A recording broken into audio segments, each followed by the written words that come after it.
쉬는 것이 최고의 생산성. 은퇴 후 경험한 놀라운 변화. 어느 날 갑자기 모든 것을 멈추고 싶다는 생각이 들었습니다. 바쁘게 살아왔던 지난 세월을 뒤로하고 하루하루를 그냥 살아간다는 게 상상만 해도 힘들었습니다. 그런데 막상 은퇴하고 나서 쉬는 것이 이렇게 큰 의미가 있다는 걸 깨닫게 되었습니다. 이런 고민을 한 번쯤 해본 적이 있나요? 직장을 떠나고 이제 더 이상 일이라는 큰 짐에 시달리지 않으면서 처음엔 마음 한 구석에 불안감이 남아 있었죠. 내가 이렇게 쉬고만 있어도 될까? 라는 생각이 들었던 순간들. 하지만 시간이 지나면서 그 질문은 조금씩 바뀌었습니다.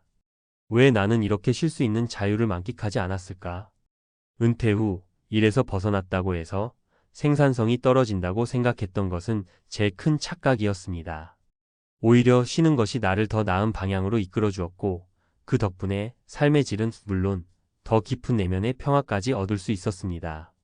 그동안 우리는 이를 통해 존재 가치를 증명하려 애썼습니다.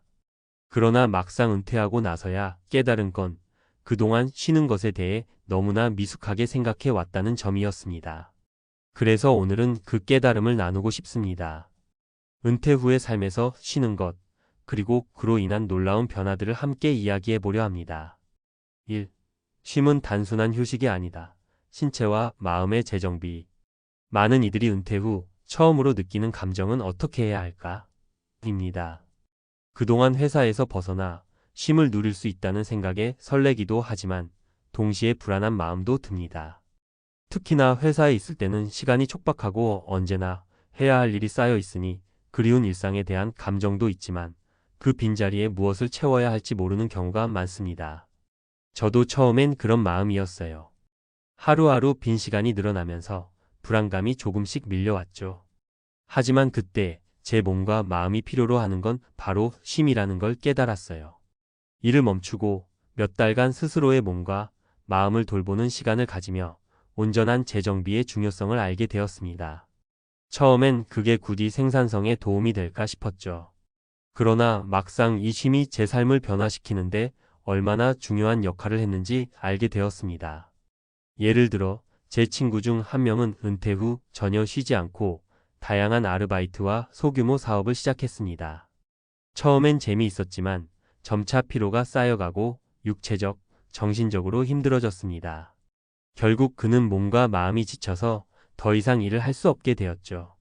이 경험을 보면서 쉼을 너무 간과했음을 깨달았습니다.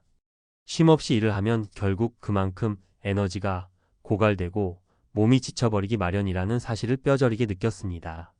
그 후에는 일정을 비워두고 꾸준히 휴식을 취하며 몸과 마음을 돌보는 시간을 갖기 시작했어요.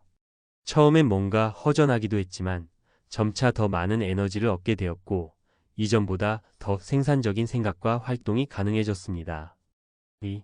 마음의 여유가 주는 생각의 확장.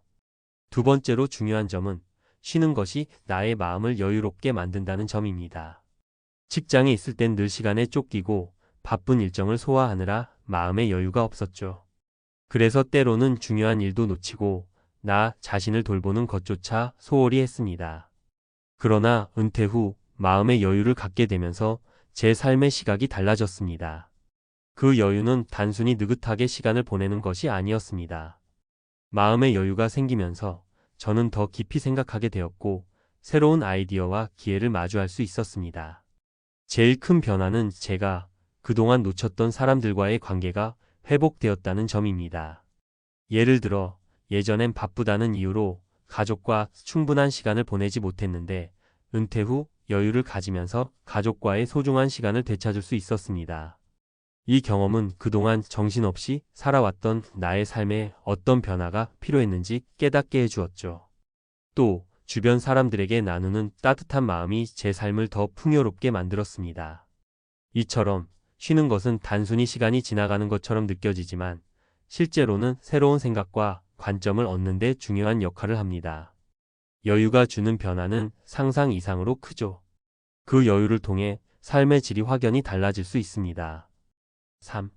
쉼의 진정성, 나만의 시간을 찾다. 마지막으로 중요한 점은 쉼이 나만의 진정한 시간을 찾게 해준다는 점입니다. 은퇴 후에는 더 이상 일정에 얽매이지 않고 나만의 시간을 가질 수 있는 기회가 생겼습니다. 처음엔 이 시간을 어떻게 활용할지 고민했지만 곧 그것이 얼마나 소중한지 알게 되었습니다. 제 주변에도 은퇴 후 여유를 가지며 새롭게 취미를 시작한 분들이 많습니다. 그들은 취미를 통해 자신만의 특별한 시간을 만들어 갔죠. 예를 들어 한 친구는 오래된 그림 그리기 취미를 다시 시작했는데 그 안에서 몰입할 수 있는 기쁨을 찾았습니다. 다른 친구는 여행을 통해 세상을 새롭게 보고 그 경험을 다른 사람들과 나누는데 행복을 느꼈습니다. 저 역시 그동안 미뤄두었던 책을 읽거나 자연 속에서 산책을 하며 내면의 목소리에 귀 기울이는 시간을 가졌습니다. 그 안에서 나는 진짜 나의 목소리와 마주할 수 있었습니다. 이처럼 쉼은 나만의 시간을 갖는 것뿐만 아니라 나를 재발견할 수 있는 기회를 줍니다. 그 시간을 통해 진정한 나의 가치를 찾을 수 있습니다. 결론 쉼의 진정한 힘. 은퇴 후 쉬는 것이 단순한 휴식이 아니라 내 삶을 더욱 풍요롭고 의미 있게 만드는 중요한 열쇠임을 깨달았습니다. 쉼을 통해 우리는 신체적, 정신적 재정비를 할 수 있고 마음의 여유를 얻으며 나만의 시간을 찾을 수 있습니다. 이는 결국 우리가 삶에서 정말 중요한 것이 무엇인지를 찾을 수 있는 기회를 줍니다. 우리는 너무 오랫동안 일이라는 것에만 집중하며 살아왔습니다. 그러나 이제는 쉬는 것을 통해 진정한 삶의 가치를 발견하고 더 나은 내일을 위해 한 걸음 더 나아갈 수 있는 기회를 얻게 됩니다. 전문가의 시각에서 바라본 쉬는 것의 중요성과 실용적인 접근법. 이제 은퇴 후의 쉼을 실제로 어떻게 구현할 수 있을지에 대해 조금 더 구체적으로 이야기해 보려 합니다. 앞서 말한 것처럼 쉬는 것은 단순한 시간을 보내는 행위가 아닙니다. 실제로 사람들은 은퇴 후 쉼을 잘 활용해야만 신체적, 정신적 건강을 되찾고 삶의 질을 향상시킬 수 있습니다. 그렇다면 어떻게 쉬어야 할까요? 그 방법을 실제 사례와 함께 좀 더 실용적으로 접근해 보겠습니다. 1. 쉬는 것의 재정비적 역할 신체와 뇌의 리셋. 실용적인 팁 휴식의 중요성을 과학적으로 이해하기. 우리가 쉼을 중요시해야 하는 이유 중 하나는 바로 신체와 뇌의 재정비에 있습니다. 은퇴 후 일정한 쉼을 통해 신체를 재충전하고 뇌를 리셋할 수 있다는 점에서 과학적인 근거가 뚜렷합니다. 미국의 하버드 대학교 연구에 따르면 휴식과 수면을 통한 회복은 사람의 뇌 기능을 최적화하고 창의적 사고를 촉진한다고 합니다. 실제로 고급 경영진이나 창의적인 직업군에서 일하는 사람들은 자신만의 쉼 시간에 더 많은 창의적 아이디어를 도출한다고 보고되었죠. 따라서 은퇴 후 충분한 휴식이 주는 긍정적인 효과는 예상보다 큽니다.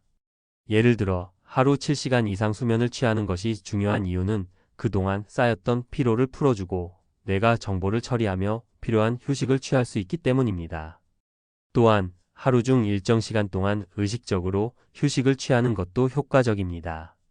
연구에 따르면 짧게라도 10분 이상 멈추어 깊게 숨을 쉬거나 명상을 하면 심박수가 감소하고 스트레스 수준이 크게 낮아진다고 하죠.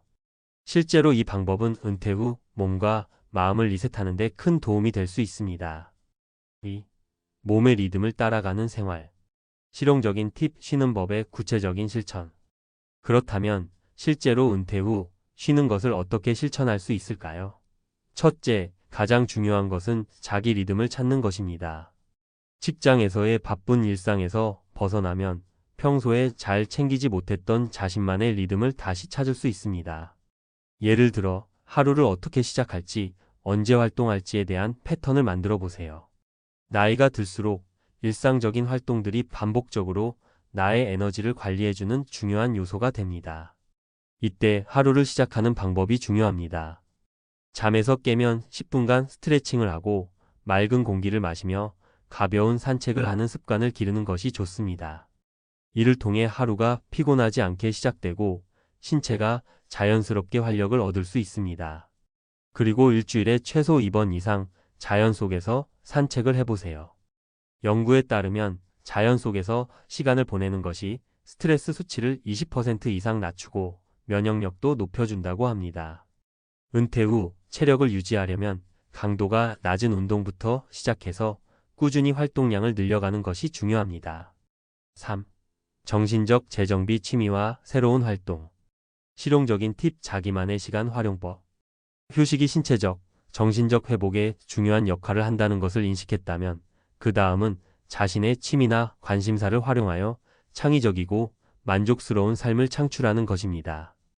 은퇴 후 많은 사람들이 바쁘던 시절 미뤄두었던 취미를 시작하면서 새로운 에너지를 얻고 있습니다. 제 사례를 말씀드리면 은퇴 후 처음에는 그저 바다를 보고 싶은 마음이 커져서 주말마다 바다를 찾았습니다. 바다의 파도 소리를 듣고 자연의 풍경을 즐기면서 마음이 평화로워졌습니다. 이런 작은 활동들이 정신적인 휴식을 돕고 나만의 공간을 갖는데 큰 도움이 되었습니다. 친구들 중에서도 글쓰기를 시작한 이들이 많습니다. 그들은 일기나 에세이를 쓰면서 감정적으로도 정리되고 새로운 창작의 기회를 얻게 되었습니다. 또 새로운 학습을 시작하는 것도 좋은 방법입니다. 예를 들어 온라인 강좌나 지역 커뮤니티에서 제공하는 무료 강좌를 들으면서 새로운 분야에 도전하는 것이지요. 취미 활동을 하는 것도 좋지만 끊임없이 배우려는 자세를 가지는 것이 중요합니다. 학습을 통해 자신이 몰랐던 새로운 세상과 연결될 수 있고 이는 자연스럽게 자신감을 얻는 길이 됩니다. 4. 정신적 안정 마음 챙김과 명상. 실용적인 팁 명상과 마음 챙김의 효과적인 활용. 여러 연구에서 증명된 것처럼 명상과 마음 챙김은 스트레스 해소와 불안감 감소에 매우 효과적입니다. 특히 은퇴 후 바쁜 직장 생활에서 벗어난 후에는 마음의 불안을 잠재우기 위해 마음 챙김이 필수적입니다. 마음 챙김을 실천하는 가장 간단한 방법은 바로 명상입니다. 하루에 10분에서 20분 정도 조용한 공간에서 명상을 하세요. 처음에는 어려울 수 있지만 점차 습관이 되면 내면의 평화를 찾는 데 큰 도움이 됩니다. 예를 들어 내 숨소리에 집중하며 현재에 머물기라는 간단한 연습을 통해 마음을 비우고 스트레스와 불안감을 줄일 수 있습니다. 마음 챙김이 중요한 이유는 우리가 은퇴 후 더 많은 자유 시간을 갖게 되면 그만큼 생각의 무게가 커지기 때문입니다. 다만 이를 긍정적으로 활용하기 위해서는 평소 명상이나 마음을 차분하게 만드는 습관을 꾸준히 들여야 합니다. 5. 경계를 넘지 않는 건강한 균형 찾기. 실용적인 팁 과도한 활동과 휴식의 균형 맞추기. 끝으로 중요한 점은 휴식과 활동 사이에서 균형을 맞추는 것입니다. 은퇴 후 지나치게 활동적인 일정을 만들면 다시 피로감이 쌓일 수 있습니다. 반대로 너무 많은 쉬는 시간이 있으면 오히려 몸이 나태해질 수 있습니다. 중요한 건 두 가지를 적절히 섞어 나가는 것입니다. 예를 들어 활동적인 취미를 가지되 주 3일 정도는 완전한 휴식을 취하면서 몸과 마음을 리셋하는 시간을 가져야 합니다. 주말마다 가까운 공원에서 조용히 독서를 하거나 아침에는 운동을 하고 오후에는 집에서 쉬는 루틴을 만들어 보는 겁니다. 이런 균형이 은퇴 후 건강한 삶을 유지하는 데 큰 도움이 됩니다. 결론. 은퇴 후의 삶에서 쉬는 것을 실용적으로 활용하는 것은 단순히 시간 보내기가 아닙니다. 신체적, 정신적 건강을 회복하고 삶의 질을 향상시키는 중요한 과정입니다. 적절한 휴식, 균형 잡힌 활동, 자기만의 시간을 가지며 마음 챙김과 명상 등을 통해 우리는 더 건강하고 만족스러운 은퇴 생활을 즐길 수 있습니다. 이 모든 것은 우리가 조금만 더 신경 쓰고 실천하면 가능하다는 점에서 앞으로의 삶에서 큰 변화를 이끌어낼 수 있을 것입니다.